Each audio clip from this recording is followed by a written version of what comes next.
Welcome to Sweetways YouTube channel. Question number 3, exercise 2.3। अब exercise 2.3 question number 3, इसमें हमें तीन पार्ट्स हैं हमारे पास भाई।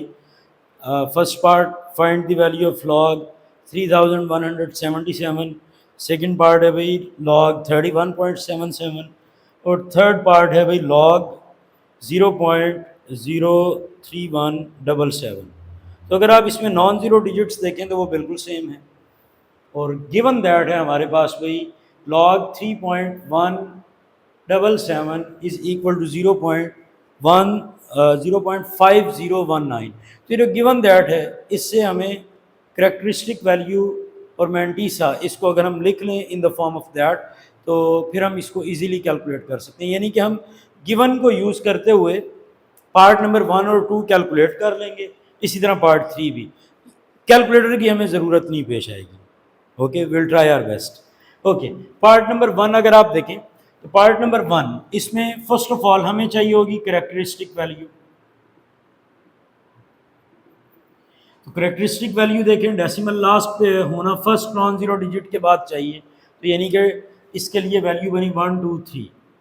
ठीक है, और वो जो आपके पास गिवन नंबर है उसको अगर आप कंसीडर करें तो वहाँ से आपको मैंटीसा पता चल गया कि लॉग 3177 इसके लिए जो मैंटीसा वैल्यू है दैट इज़ 0.5019। तो मैंटीसा यहाँ पे लिख लें 0.5019। सो लॉग 3177 इसका आंसर हुआ करेक्टरिस्टिक प्लस मैंटीसा। तो करेक्टरिस्टिक वैल्यू है जी 3, मैंटीसा वैल्यू 0.5019। तो इंटीग्रल पार्ट को ऐड करें ना तो 3 + 0 3.5019 ये इसका आंसर है।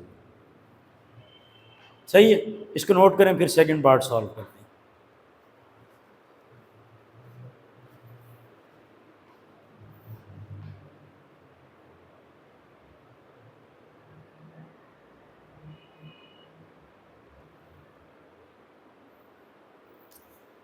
पार्ट नंबर 2 जी। अब पार्ट नंबर 2 में भी हमारे पास जो वैल्यूज़ हैं नॉन ज़ीरो डिजिट्स 3177 वो गिवन वैल्यूज़ के साथ कोइंसाइड कर गए हैं।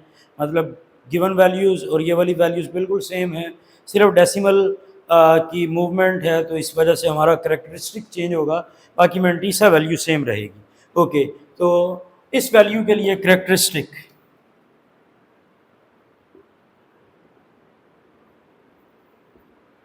डेसिमल को यहाँ पे होना चाहिए फर्स्ट नॉन ज़ीरो डिजिट के बाद। तो फर्स्ट नॉन ज़ीरो डिजिट के बाद डेसिमल यहाँ पे और डेसिमल यहाँ पे मौजूद है, तो इन दोनों के दरमियान how many places are there? There is only one place. तो करेक्टरिस्टिक हुआ जी 1। मैंटीसा मैंटीसा की वैल्यू 0.5019। ठीक है, आप लिख सकते हैं यहाँ पे स्टेटमेंट दे सकते हैं कि mantissa for log 31.77 is same as log 3.177। Non zero digit same होने की वजह से इनकी मैंटीसा वैल्यू सेम होगी। ठीक है, ओके। तो फाइनली अपना आंसर लिखते हैं भाई। तो हमारी लॉग वैल्यू क्या हुई? Log 31.77 is equal to characteristic value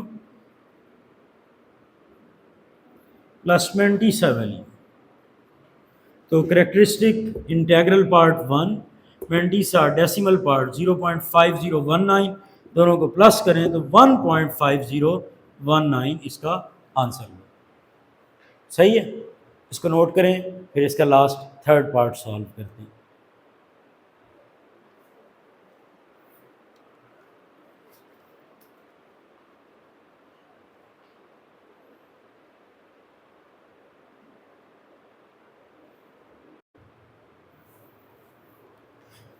question number 3 third part solve करते हैं। थर्ड पार्ट है जी लॉग 0.03177। फर्स्ट ऑफ ऑल हमें करेक्टरिस्टिक चाहिए होता है, so let's start with characteristic. तो characteristic first non zero digit के बाद हमें डेसिमल चाहिए होते हैं।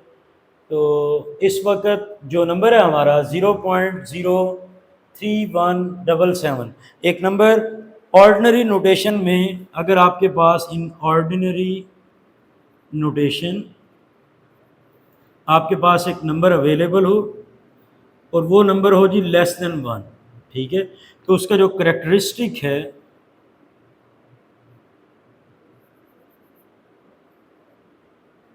वो वैल्यू होती है भाई नेगेटिव, हमेशा क्या होगी, नेगेटिव, ठीक है। नंबर ग्रेटर देन 1 है तो करेक्टरिस्टिक वैल्यू पॉजिटिव होती है, सही है। तो क्योंकि अब ये लेस देन 1 है तो करेक्टरिस्टिक होगा negative. How many places do we have to move, तो कितनी प्लेसेस मूव करनी पड़ेंगी, 2, तो करेक्टरिस्टिक होगा -2, ठीक है। मैंडीसा, मैंडीसा इसका बिल्कुल सेम होगा, वही जो अवेलेबल है, बिकॉज जो नॉन जीरो डिजिट्स हैं 3177 वही 3177 यहाँ पे आ गए। डेसिमल की डेसिमल प्लेस की मूवमेंट है तो उससे सिर्फ हमारा करेक्टरिस्टिक चेंज हो गया, सही है। तो मैंडीसा हमारा सेम 0.5019, तो हमारा फाइनल आंसर क्या हुआ, log 0.03177 is equal to characteristic value plus mantissa value, ठीक है। तो ये करेक्टरिस्टिक वैल्यू है हमारे पास -2, मैंडीसा है 0.5019। अब स्टार्टिंग में मैंने आपको बताया था कि हम इसको विदाउट कैलकुलेटर सॉल्व करेंगे, लेकिन अब क्योंकि ये -2 है तो फिर हमें कैलकुलेटर यूज़ करना पड़ेगा, राइट। कैलकुलेटर में टाइप करते हैं जी -2 प्लस 0.5019 माइनस 1.4981, ये हमारा इसका आंसर हुआ, ठीक है। ले जी, थर्ड पार्ट यहाँ पे कंप्लीट हुआ, क्वेश्चन भी यहाँ पे कंप्लीट, इसको आप लोग नोट कर लें।